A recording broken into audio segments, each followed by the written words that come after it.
Uttarakhand subordinate services selection commission UK ने 21 सितंबर 2025 को graduate level की भर्ती परीक्षा आयोजित की।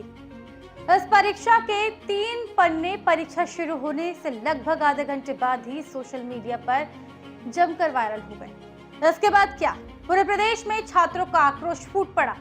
पहाड़ों से लेकर मैदानी इलाकों तक छात्र सड़कों पर उतर आए और प्रदर्शन शुरू हो गया। छात्रों की मुख्य मांग है कि इस पूरे मामले की सीबीआई जांच कराई जाए ताकि निष्पक्षता बनी रहे। हालांकि सरकार ने इस बीच एक एसआईटी यानी कि विशेष जांच दल का गठन किया है, जो 1 महीने के भीतर अपनी रिपोर्ट सौंपेगी। साथ ही मुख्यमंत्री पुष्कर सिंह धामी ने यह भी बयान दिया है कि अगर छात्र एसआईटी की जांच से संतुष्ट नहीं होंगे तो सरकार सीबीआई जांच कराने के लिए भी तैयार है। उन्होंने ये भी स्पष्ट किया है कि सरकार छात्रों के हित में हर प्रकार की जांच करवाने के लिए पूरी तरीके से प्रतिबद्ध है। आइए अब जानते हैं एसआईटी और सीबीआई दोनों में क्या अंतर है और ये कैसे काम करती हैं। और सबसे बड़ा सवाल, सरकारें क्यों सीबीआई जांच से बचती हैं?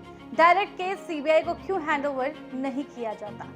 एसआईटी स्पेशल इन्वेस्टिगेशन टीम एक अस्थायी टीम होती है जो किसी खास और गंभीर मामले की जांच के लिए राज्य सरकार या कोर्ट बनाती है।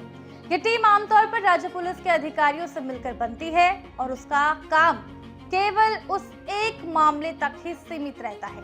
वहीं अगर बात करें सीबीआई की, सेंट्रल ब्यूरो ऑफ इन्वेस्टिगेशन एक स्थायी सेंट्रल जांच एजेंसी है जो पूरे देश में करप्शन, घोटाले, आर्थिक अपराध, हत्या जैसे गंभीर मामलों की जांच करती है। सीबीआई के पास व्यापक अधिकार होते हैं और ये राज्य सीमा पार कर भी जांच कर सकती है।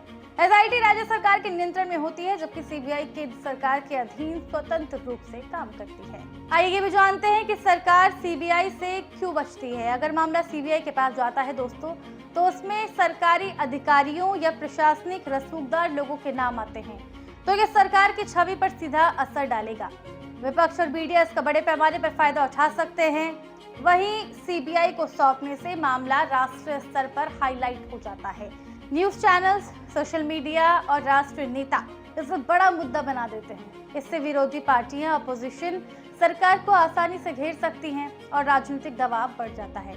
वहीं एसआईटी राज्य के नियंत्रण में रहती है और इससे सरकार मामले की दिशा, रफ्तार और शुरुआत पर कुछ हद तक निगरानी प्रभाव रख सकती है। और यही वजह है कि सरकार पहले एसआईटी चाहती है। हर केस सीबीआई को देने पर सरकार की किरकिरी हो सकती है। अगर राज्य सरकार हर मामला सीधे सीबीआई को सौंप दे तो जनता और विपक्ष ये पूछेंगे कि सरकार अपनी पुलिस और प्रशासन पर भरोसा क्यों नहीं करती। ऐसे राज्य सरकार की विश्वसनीयता भी कम हो सकती है। साथ ही हर बार सीबीआई बुलाने से प्रशासनिक प्रक्रिया ठंडी पड़ सकती है और रोजमर्रा के फैसलों में दिक्कतें आ सकती है। सीबीआई के पास भी अनंत संसाधन नहीं होते।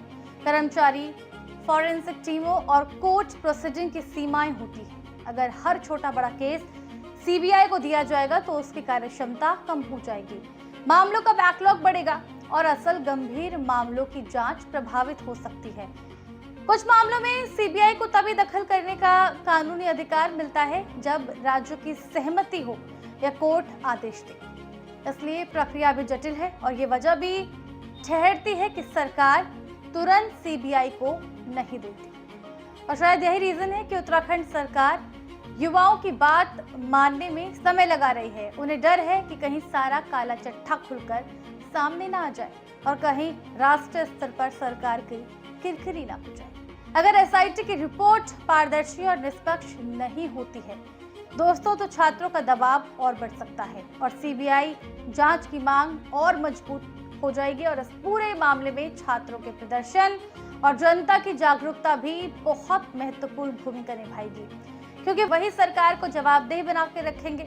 आपको क्या लगता है आगे क्या कुछ होगा? क्या छात्रों की मांगे पूरी होंगी? इस पूरे प्रकरण में दोस्तों क्या है आपकी राय? हमें कमेंट बॉक्स पर कमेंट करके जरूर बताएं। धन्यवाद।